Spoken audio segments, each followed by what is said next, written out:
The 2025 season for the New York Yankees is hanging by a thread, and the pillar that held all their title hopes didn't just crack, it was completely demolished. What I'm about to tell you are the details of a crisis so severe it may have sealed the team's fate before even half the season was over, and by the end, you'll understand why the front office is in total panic mode. First topic, the injury crisis that's devastated the starting rotation. Think about the Yankees' biggest strength at the start of the year, a collection of elite pitchers. At the top stood the king, the ace, the reigning American League Cy Young winner, Garrett Cole. He was the guarantee, the anchor. But before the season even began, disaster struck. In March, the bombshell dropped. Garrett Cole would need Tommy John surgery and would miss the entire season. It was devastating, a heart ripped out of the rotation before the first pitch. But the team tried to move on. Other arms would have to step up. One of them, Clark Schmidt, was doing exactly that, becoming a reliable second pillar until early July. Then the nightmare hit. An exam revealed damage to Schmidt's elbow ligament. The diagnosis? Same as Cole's, Tommy John surgery. Season over. And worse, it's Schmidt's second such surgery in his career, meaning, at best, he won't return until 2027. It's simply unbelievable, losing your two top pitchers the same way, in the same season. If you think this situation is outrageous, hit that like button to show your outrage. And make sure to subscribe, because what this crisis forced the Yankees to do next is one of the riskiest gambles of the season. You won't want to miss it. With the rotation in tatters, the pressure now falls on rookies and overworked bullpen arms. The front office was forced into desperate solutions from within the farm system. And amid that chaos, a small spark of hope appeared. His name is Cam Schlittler. A young prospect rushed up from AAA to plug the hole left by Schmidt. And in his MLB debut, under immense pressure, the kid was electric. He took the mound, unleashed a 100-mile-an-hour of heater, dominated the Seattle Mariners lineup, and earned the win. It was a moment of relief, a glimpse of pure talent in the middle of despair. Next topic. One force of nature refuses to let the Yankees sink. One man is playing at an almost superhuman level. We're talking about the captain, the judge, Aaron Judge. What Aaron Judge is doing in 2025 isn't just good, it's historic. He's carrying this team on his back. The numbers are absurd. He leads the American League in virtually every key category. .358 batting average, .465 on-base percentage, .739 slugging. With 35 home runs and 81 RBIs, he's not just an MVP candidate, he's the clear favorite. But recently, he did something that cements his name in the record books forever.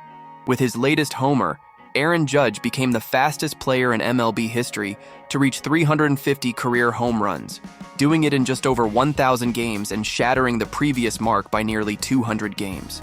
It's a display of power and consistency we haven't seen in generations. He is the engine, the soul, and the heart of this team. The hard truth is this: if Judge plays well, the Yankees have a chance to win. If he doesn't, they usually lose. And leaning so completely on one player, no matter how spectacular, is a double-edged sword. It's the Yankees' greatest strength, but also their biggest vulnerability. If you're impressed by Aaron Judge's season, leave a like now. And don't forget to subscribe, because the next topic reveals a front office decision that shocked everyone, cutting a beloved veteran and creating a brand new massive problem they have to solve right now. Third topic, the big infield shakeup and the shocking exit of DJ LeMahieu. On July 9th, the Yankees did the unthinkable. They cut veteran DJ LeMahieu, designated for assignment, end of the line, and they agreed to pay nearly $22 million still owed on his contract out of their own pockets. Why? Because La Machina simply wasn't the same player.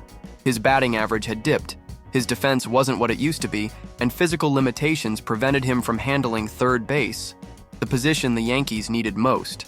It was a brutal statement by the front office. Current performance matters more than the name on the back or money already spent.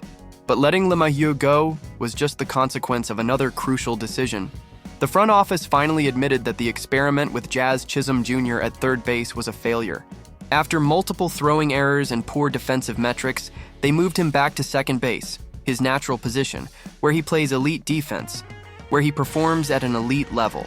This move solved one defensive problem, but created a black hole in both offense and defense. And who did they plug in at third base to fill that hole? Oswald Peraza, Phenomenal defender according to the coach, but an absolute ghost at the plate, batting just 154. An offensive black hole on a team already fighting for consistency. They fixed one issue and created an even bigger one. If you think this was one of the boldest, riskiest front office moves ever, hit that like button to let me know.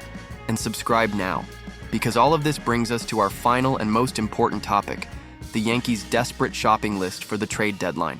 What they do next will define the rest of this season. You won't want to miss it. All of this, the injury crisis, Aaron Judge's brilliance, the infield hole, has brought the New York Yankees to a boiling point. The moment of truth has arrived. Welcome to the final topic, the trade deadline as a survival imperative.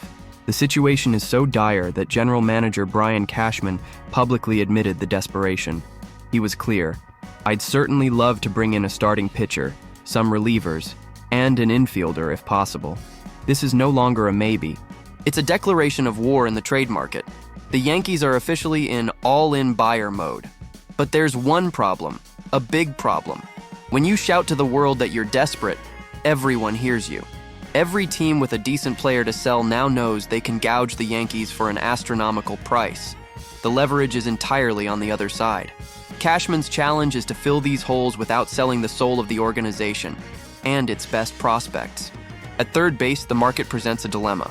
Do they go after a big name like Nolan Arenado from the Cardinals?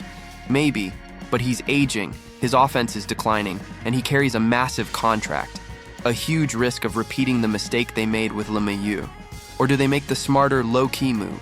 Someone like Ramon Urias from the Orioles, a solid defender who wouldn't cost their top prospects. It's a choice between glamour and pragmatism, and that's the crossroads the Yankees face. They have offensive firepower, as shown by their plus 111 run differential, one of the best in the league. They have a player playing godlike baseball in Aaron Judge, but they also have fatal holes on the roster. The next few weeks leading up to July 31st won't just define the 2025 season. They'll tell us whether the Yankees are true title contenders or just another almost team. What do you think they should do? Go all in on a superstar or make smart, safe trades? Drop your thoughts in the comments below.